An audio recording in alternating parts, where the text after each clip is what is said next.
Hello and welcome to all my dear students. दोस्तों, आज हम बात करने जा रहे हैं जीरो ऑर्डर रिएक्शन के बारे में and why we need to integrate the differential rate equation. So let's start the topic.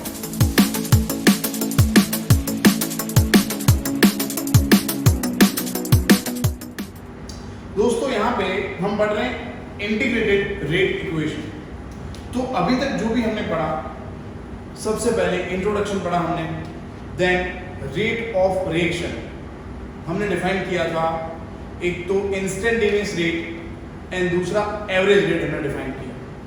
उसके बाद बेटा हमने पढ़ा रेट लॉ। ओके, अगर हम rate of reaction, if will define rate of reaction okay in terms of concentration of reactant, तो उसको हमने बोला था रेट लॉ। ठीक है, तो यहाँ पे इंटीग्रेटेड रेट लॉ पढ़ने की जरूरत क्या है? Why we need to integrate the differential rate equation? तो इसका आंसर ये है कि एवरी टाइम हम इंस्टेंटेनियस रेट फाइंड करने के लिए ग्राफ प्लॉट करते हैं। हमने पहले ही पढ़ा था ऑर्डर ऑफ रिएक्शन जो है इट इज एक्सपेरिमेंटल क्वांटिटी।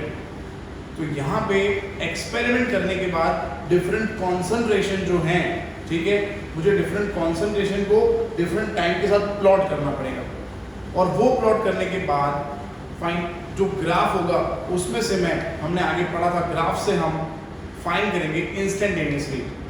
सो वो कन्वीनियंट नहीं है, every time it is not convenient. तो इसीलिए हम डिफरेंशियल रेट इक्वेशन जो है उसको हम इंटीग्रेट करते हैं। फाइन, तो चलिए शुरू करते हैं। सबसे पहले जीरो ऑर्डर रिएक्शन। चलिए फ्रेंड्स, तो आज यहाँ पे हम शुरू कर रहे हैं zero order reaction. Now zero order का मतलब क्या होगा? हमने पढ़ा था आगे, है ना, हमने लास्ट लेक्चर में ही पढ़ा। जब हमने कंक्लूजन किया था तो मैंने लिखा था कि order of reaction is experimental और order of reaction can be zero. So zero order reaction का मतलब क्या है? Zero order reaction means the rate of a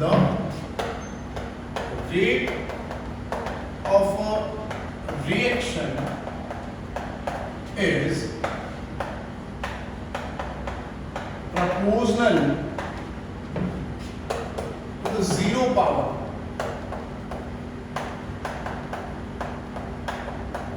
of the concentration of reactants. Is it clear? Clear है ये? देखो, मैं differential rate equation लिखता हूँ। डिफरेंशियल रेट इक्वेशन ये है minus dr upon dt is equal to k into concentration of r to the power 0. Now we know that anything, कोई भी यहाँ पे वैल्यू है उसका पावर यहाँ पे 0 है, मतलब वो होगा 1। ठीक है बेटा, तो यही चीज मैंने यहाँ पे लिखी हुई है वर्ड्स फॉर्म में। जीरो ऑर्डर रिएक्शन का मतलब है the rate of a chemical reaction is proportional to zero power of concentration of reactants. Fine, तो यहाँ पे जो रेट है, यहाँ पे r⁻0 1 हो गया, तो मैं यहाँ पे लिख सकता हूँ बेटा minus dr upon dt that is rate. यहाँ पे जो रेट है बेटा is equal to k। So यहाँ पे rate is equal to k and k is rate constant. तो इसका मतलब ये हुआ rate of reaction is independent of concentration of reactant.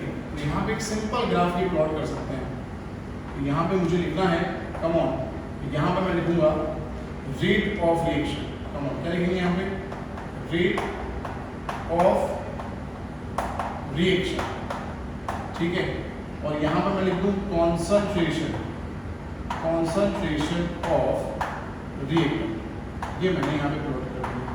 तो ग्राफ ऐसा होगा, स्ट्रेट लाइन। क्यों ऐसा क्यों होगा? क्योंकि यहाँ पे कॉन्सेंट्रेशन जितना इंक्रीज होगा या डिक्रीज होगा, रेट को कोई फर्क ही नहीं पड़ता, है ना, रेट तो कांस्टेंट है।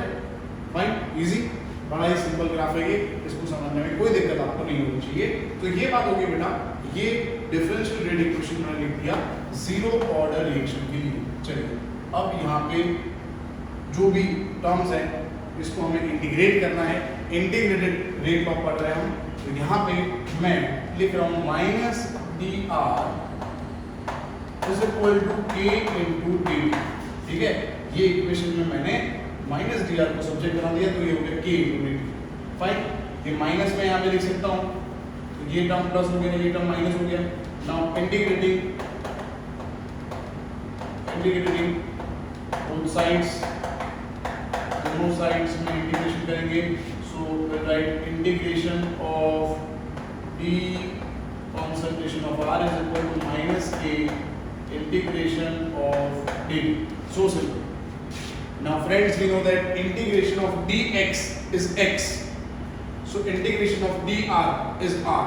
So I write r is equal to, this k is constant, so I write minus k integration of dt, that is t, integration of dt, that is t, plus c, that is integration constant. So c is what? C is integration constant. Integration constant. To find c, c find करने के लिए क्या करेंगे?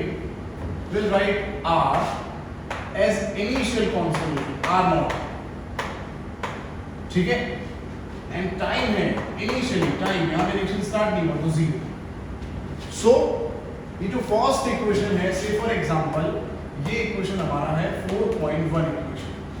ठीक है, इसके अंदर अगर मैं वैल्यूज पुट कर दूंगा तो r की जगह मुझे लिखना है बेटा r not is equal to minus k time 0 है, तो c फाइन हो गया, c हो गया r naught. So in place of c in equation 4.1 I write r naught, so I get r is equal to minus K T plus R. I hope बेटा आपको समझ में आ गया होगा। ठीक है दोस्तों, अब यहाँ पे r वर्सेस अगर मैं t प्लॉट कर रहा हूँ, ठीक है, r वर्सेस t अगर हम प्लॉट करेंगे, देखते हैं यहाँ पे r वर्सेस t प्लॉट करेंगे बेटा। r वर्सेस t यहाँ पे मैं प्लॉट कर रहा हूँ, r concentration of reactant versus time अगर हम यहाँ पे प्लॉट करेंगे, आप देख सकते हो बेटा अगर मैं t0 ले रहा हूँ, अगर टाइम 0 होगा फिर भी ये r जो है वो 0 नहीं होगा, क्योंकि यहाँ पे आप 0 पुट करोगे तो भी ये r 0 तो रहेगा। ठीक है, तो कुछ तो होगा ये इनिशियल कॉन्सेंट्रेशन, और इनिशियल कॉन्सेंट्रेशन जो होता है r नॉट वो मैक्सिमम होता है रिएक्टेंट का, क्योंकि रिएक्शन अभी स्टार्ट नहीं। ठीक है, चलो अब जैसे से आप टाइम इंक्रीज करोगे, बड़ा सिंपल है समझना, मैथमेटिक्स का मतलब टाइम जितना बढ़ाओगे उतना माइनस वैल्यू बढ़ेगा, तो इसका मतलब r डिक्रीज होगा, तो ये ग्राफ ऐसे रहेगा, डाउनवर्ड ऐसे रहेगा, सिंपल। ठीक है, और यहाँ पे आप t के मल्टीप्लिकेशन में जो है माइनस के, वो हमारा स्लोप होगा। तो यहाँ पे लिखूं, यहाँ पे लिख देता हूँ मैं slope is equal to minus k, और k is equal to minus slope. ठीक है, चलिए, और ये जो है ये point that is called intercept, इसको हम क्या बोलेंगे बेटा? This is intercept. क्या है इंटरसेप्ट? इंटरसेप्ट है हमारा r नॉट। चलो इनिशियल कॉन्सेंट्रेशन। आई होप बेटा ये ग्राफ भी क्लियर होगा, ये आपको समझ में आ गया होगा। चलो अब यहाँ पे अगर मुझे फाइनल रेट कांस्टेंट निकालना है, फाइन रेट कांस्टेंट k निकालना है फॉर 0 ऑर्डर, तो यहाँ पे माइनस के जो है वो मैं इसको माइनस के को सब्जेक्ट बनाऊंगा, यहाँ पे है ना सामने ला देंगे माइनस के टी, तो प्लस के टी हो जाएगा। ये आर नॉट तो है ही, और ये टर्म इस तरफ क्योंकि माइनस आर हो गया, सो के क्या हो गया? K is r not minus r upon t. ये 0 ऑर्डर का बेटा रेट कांस्टेंट फाइंड कर सकते हैं। ठीक है, बड़ा ही सिंपल है, बिल्कुल भी इसमें कंफ्यूज होने की जरूरत नहीं है, एकदम सिंपल चीज है। ठीक है, अब इस इक्वेशन ये जो इक्वेशन हमने लिखा है डिफरेंशियल रेट इक्वेशन, इसको यहाँ पे रिएक्टेंट आर लिखे हैं हमने, फाइन। तो इसको अगर हम सम्स सॉल्व करने हैं हमें, तो क्या करना पड़ेगा? तो सम्स सॉल्व करने के लिए सबसे पहले आपके पास ये इक्वेशन आपको याद होना चाहिए। ठीक है, और इसके अंदर थोड़ा मैं इम्प्रोवाइज कर रहा हूँ, लेट्स सी क्या करेंगे। सबसे पहले बेटा आप इसका स्क्रीनशॉट ले लो और उसके बाद स्क्रीनशॉट लेने के बाद यहाँ पे मैं आपको सम्स के अंदर क्या लॉजिक है वो बताता हूँ। पहले आप इसका स्क्रीनशॉट लो। तो दोस्तों यहाँ पे मैं एक इक्वेशन लिख रहा हूँ, R gives P, find at initial stage time is equal to 0. So the amount of reactant, suppose ये amount of reactant A है और प्रोडक्ट अभी फॉर्म हुआ ही नहीं, रिएक्शन स्टार्ट हुआ तो 0 at t time t, suppose ये जो अमाउंट है ये है प्रोडक्ट का अमाउंट x, ठीक है। तो इसका अमाउंट क्या होगा, इसका अमाउंट मैं लिख सकता हूँ बेटा a माइनस x, ये मैं लिख सकता हूँ amount of reactants left at T time, that is a। तो ये हमारा हो गया इनिशियल कॉन्सेंट्रेशन, और इसको मैं बोल सकता हूँ बेटा this is final concentration, fine. तो यहाँ पे हमने जो इक्वेशन अभी डिराइव किया k is equal to r not minus r upon t, fine. चलिए बेटा अब यहाँ पे r नॉट का मतलब इनिशियल कॉन्सेंट्रेशन, अगेन रिएक्टेंट की ही बात हो रही है, तो रिएक्टेंट का इनिशियल कॉन्सेंट्रेशन यहाँ पे मैं a लिखूंगा minus concentration of reactant at t time, that is a minus x upon t, a minus a plus x by t, that is x by t. Now what is x? x क्या है, x क्या है, amount of product formed at t time, ये कितना amount यहाँ पे product का form हुआ at time t। इसको मैं लिख सकता हूँ बेटा, इसको मैं ऐसे लिख सकते हैं common kt is equal to x, x is equal to kt, okay। So with increase in time, okay, the amount of formation of product increases, यहाँ पे प्रोडक्ट का फॉर्मेशन टाइम के साथ इंक्रीज होगा। बड़ा सिंपल है, इसको हम ग्राफ में भी प्रेजेंट कर सकते हैं कि अगर यहाँ पे मैं x वर्सेस t को मैं प्लॉट करूँ तो ये सिंपल हो जाएगा, x versus t straight line रहेगा, और ये जो स्लोप रहेगा दोस्तों, ये जो स्लोप है वो क्या हो गया, ये स्लोप है वो हो गया हमारा k। सो सिंपल, ठीक है। चलिए दोस्तों आई होप आपको समझ में आ गया। अब यहाँ पे बात करते हैं सबसे पहले हाफ लाइफ पीरियड के बारे में। चलिए now I talk about half life period. Half life period का मतलब रिएक्शन अभी यहाँ पे हाफ कंप्लीट हुआ है, सो टाइम जो है हाफ टाइम हुआ है यहाँ पे, और जो कॉन्सेंट्रेशन है टी टाइम का जो कॉन्सेंट्रेशन है दैट इज आर, वो इनिशियल से हाफ होगा। इनिशियल था आर नॉट, इससे हाफ होगा। Now put both this value in this equation of zero और रेट कांस्टेंट, दैट इज के के इक्वेशन में अगर मैं इसको पुट कर रहा हूं तो यहां पे हो जाएगा k is equal to r not, in place of r will write r not by 2 upon t की जगह मुझे लिखना है t half. Now I'll make t half as a subject, that is t half will be equal to r0 minus r0 by 2, that is 1 minus half, that is half, so we'll get r0 by 2. So here we'll get r0 upon 2k. This is the half life period for zero order reaction. So from this equation we can say that the half-life of zero order reaction is proportional to initial concentration of reactant. Come on, again the half-life period is proportional to initial concentration of the reactants. It is so simple. Half-life period, let me write the sentence, half-life period, that is t half, is proportional to the initial concentration,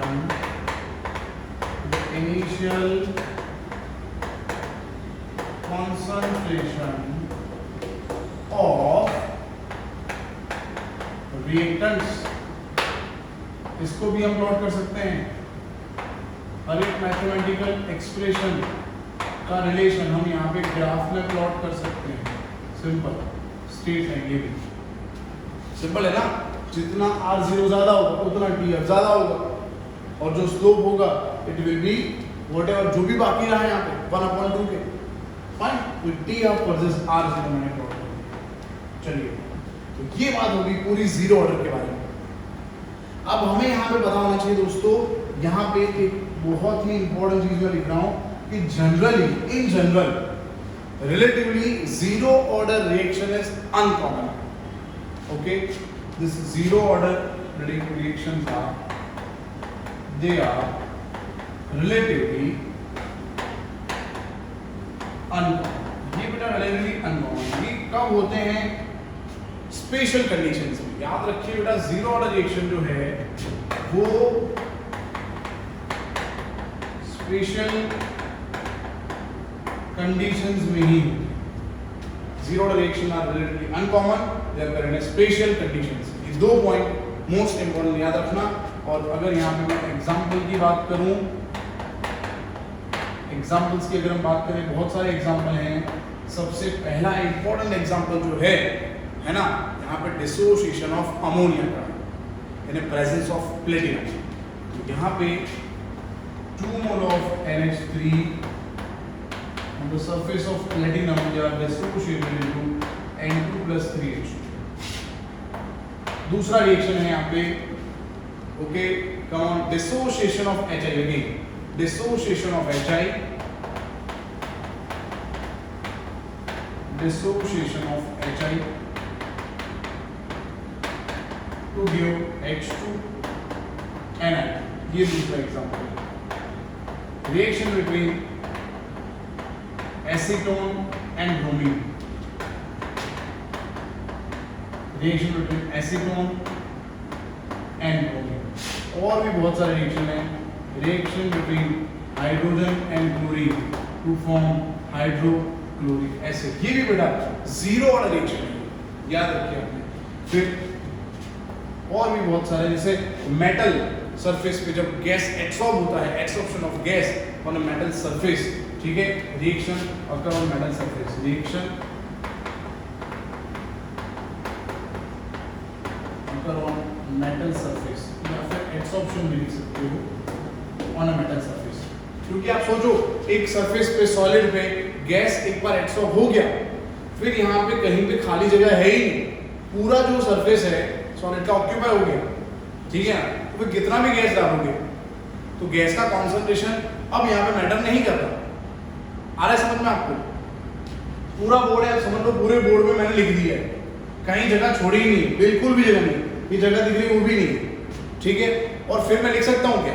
नहीं, फिर यहाँ पे लिख नहीं सकते।